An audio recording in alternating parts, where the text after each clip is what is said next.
ধানমন্ডি 32-এ এখন গেলে হয়তো একটা ভাঙা চোরা বাড়ি দেখতে পাবেন, কিন্তু ধানমন্ডি 32 কি শেষ হয়েছে? খুব বাজেভাবে একটা গেমে হেরে গেছেন যারা ভাঙতে গেছেন, যারা ভেঙেছেন। সেই গেমটা আমি আপনাদেরকে বলি। শেখ হাসিনা 2024-এর আগস্ট পর্যন্ত কি করে ক্ষমতায় টিকেছিল জানেন? বা তিনি বাংলাদেশের সবচেয়ে দীর্ঘ সময় ক্ষমতায় থাকা প্রধানমন্ত্রী কি করে তিনি জানেন? কারণ যতই আমরা ট্রোল করি না কেন, তার স্বজন হারানোর বেদনা যতই আমরা ট্রোল করি, এটার কারণে তিনি এতদিন ধরে তিনি ক্ষমতায় ছিলেন এবং হয়তোবা তিনি আবারও আসবেন। রাজনীতিতে শেষ বলে কিছু নাই। সেই পথটা আপনারা সহজ করে দিয়েছেন 32 নাম্বার ভেঙে।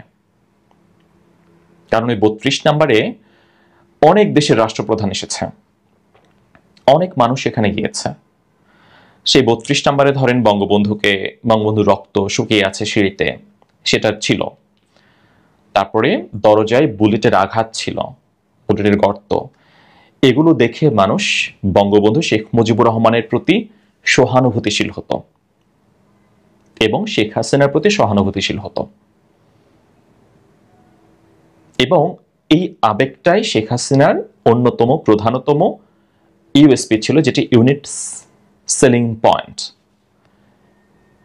এই গল্প, এই ঘটনা পৃথিবীর ইতিহাসে আর কারো আছে?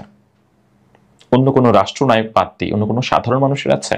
ডোনাল্ড ট্রাম্পের আছে, জো বাইডেনের আছে, বা নরেন্দ্র মোদীর আছে, বা শি জিনপিং এর আছে, বা ভ্লাদিমির পুতিনের আছে এই গল্প? নাই। কিন্তু পৃথিবীর ইতিহাসে অন্য কোনো রাষ্ট্রনায়ক বা শেখ হাসিনার মতো এই গল্প আর কারো আছে কি? আর কারো নাই। এখন ধরেন আপনারা সেই 32 নাম্বারকে ভাঙচুর করলেন, আপনারা ভেঙে ফেললেন, আপনারা ভাবলেন যে ঘোষণা দিয়ে যে আওয়ামী লীগের তীর্থস্থান সবকিছু মানলাম, ধরেন আপনারা ভেঙেই ফেললেন। কিন্তু আপনারা জানেন যে এটা আরো বেশি শক্তিশালী হয়েছে 32 নাম্বার। এই 32 নাম্বারে যদি আপনারা আক্রমণ না করতেন, এই 32 নাম্বারে যদি আপনারা আগুন দিয়ে না পোড়াতেন, এই 32 নাম্বার যদি আপনারা ভাঙতে না যেতেন, 32 নাম্বার নিয়ে কি আমরা কেউ কথা বলতাম? আপনি বলতেন, আমি বলতাম? ধরেন আওয়ামী লীগের প্রতি বা শেখ হাসিনার প্রতি ঘেন্না রয়েছে এরকম 1 লাখ মানুষের কথা ভাবেন। 1 লাখ মানুষ শেখ হাসিনাকে ঘেন্না করে, একটা জরিপের কথা ধরেন বলি, ঘেন্না করে। এই 1 লাখের মধ্যে আবার রয়েছে হয়তোবা 40 জন, দুঃখিত 40 জন, ধরেন 40,000।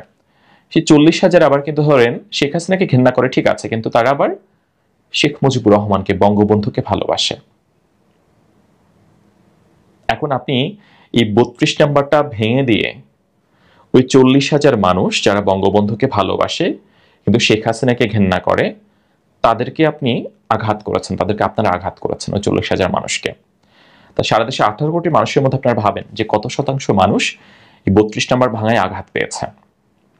কারণ তারা বঙ্গবন্ধুকে ভালোবাসে, বঙ্গবন্ধুকে পছন্দ করে।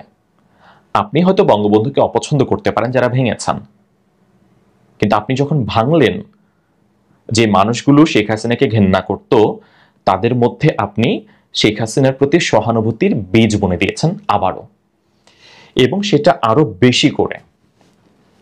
কারণ এখন 32 নাম্বার দেখে মানুষ ভাববে যে বঙ্গবন্ধুকে এরকম ভাবে আবার আঘাত করা হলো, যে মানুষটাকে 50 বছর আগে সপরিবারে খুন করা হলো, তার বাড়িটাও ভেঙে ফেলতে হবে কেন? মানুষ এটা ভাবতে শুরু করেছে, এবং এটা আপনারা সোশ্যাল প্ল্যাটফর্মে দেখবেন। এবং আলটিমেটলি এটাতে কি হলো? শেখ হাসিনা লেটার মার্কস নিয়ে পাশ করলো এই ঘটনায়।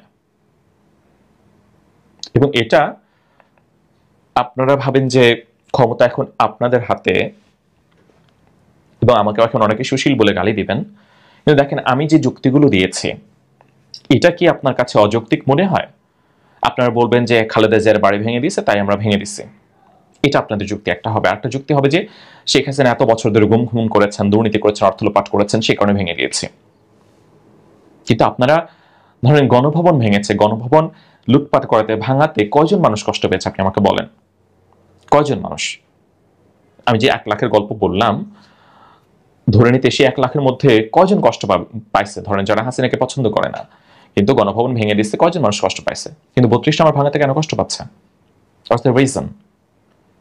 কারণ এই 32 নাম্বার তো মানে শেখ হাসিনা বা শেখ রেহানা তাদের দুজন তারা ভোগও করতো না, এটা তারা রাষ্ট্রকে দান করেছে এবং এটা রাষ্ট্রীয় সম্পত্তি, এবং দেশের সরকার থাকা অবস্থায় একটি রাষ্ট্রীয় সম্পত্তির উপরে এরকম ভাবে হামলার ঘটনা ঘটলো, ভাঙচুরের ঘটনা ঘটলো, এটা বর্তমান সরকারের দুর্বলতাকে প্রশ্নবিদ্ধ করবে এবং বর্তমান সরকারের সহনশীলতাকে প্রশ্নবিদ্ধ করবে। অনেকের মধ্যে সেই ভাবনা তৈরি হয়ে গেছে, সেটা আপনারা সোশ্যাল প্ল্যাটফর্মে ঢু মারলে আপনারা দেখবেন তাতে কি লাভ হলো বলেন। যেমন বলি, কোটা বিরোধী আন্দোলনের সময় কোটা বিরোধী আন্দোলনটা কখন বেশি পরিমাণে তীব্র হয়ে ওঠে জানেন? যখন আমরা দেখেছি যে সমন্বয়ক বা এখনকার উপদেষ্টা নাহিদ ইসলাম সহ বাকিরা সবাই ডিবি অফিস থেকে একটি ভিডিও বার্তা দিয়েছেন, তারা হাতে হাতে একটি করে সাইন দেখাচ্ছেন, ভিডিও বার্তায় তারা বলছেন যে তারা আন্দোলন প্রত্যাহার করে নিয়েছেন, কিন্তু মানুষ সেটা বিশ্বাস করেনি। কারণ তার আগেও নাহিদ ইসলামের একটি ক্ষতবিক্ষত ছবি আমরা দেখতে পেয়েছি, বেদম প্রহার করা হয়েছে তাকে, এবং মানুষ শেখ হাসিনার প্রতি বিষিয়ে গিয়েছিল,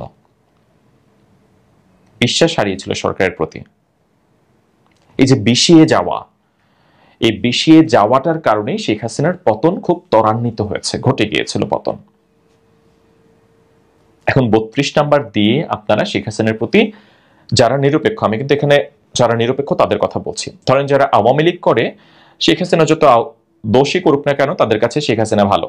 যারা বিএনপি করে, তারা বিএনপি যত অন্যায় করুক না কেন, ধরেন চাঁদাবাজি বা যাই করুক না কেন, তাদের কাছে বিএনপি ভালো।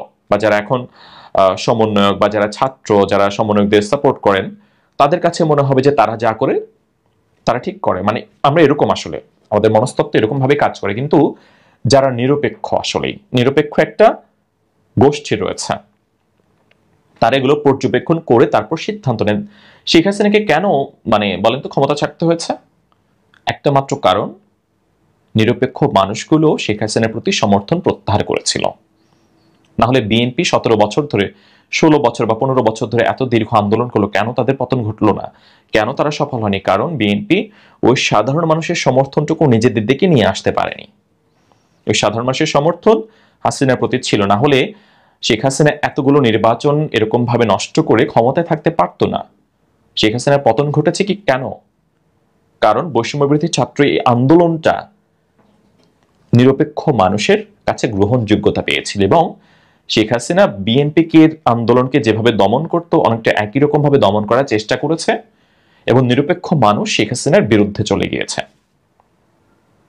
এবং এটা প্রমাণ কি বলি, এই কারণে আপনারা আন্দোলনের সময় শেখ হাসিনা যতই বারংবার জামাত শিবির এগুলো বলতো, মানুষ বিশ্বাস করেনি। কিন্তু দেখেন দিন শেষে সমন্বয়করা নিজেরাই বলছেন যে এখানে, এবং সমন্বয়ক যারা তাদের দিক থেকেই জামাত বা শিবিরের সদস্যরা বের হয়েছে, বা বিএনপির বা ছাত্র দলের কর্মীরা বের হয়েছে।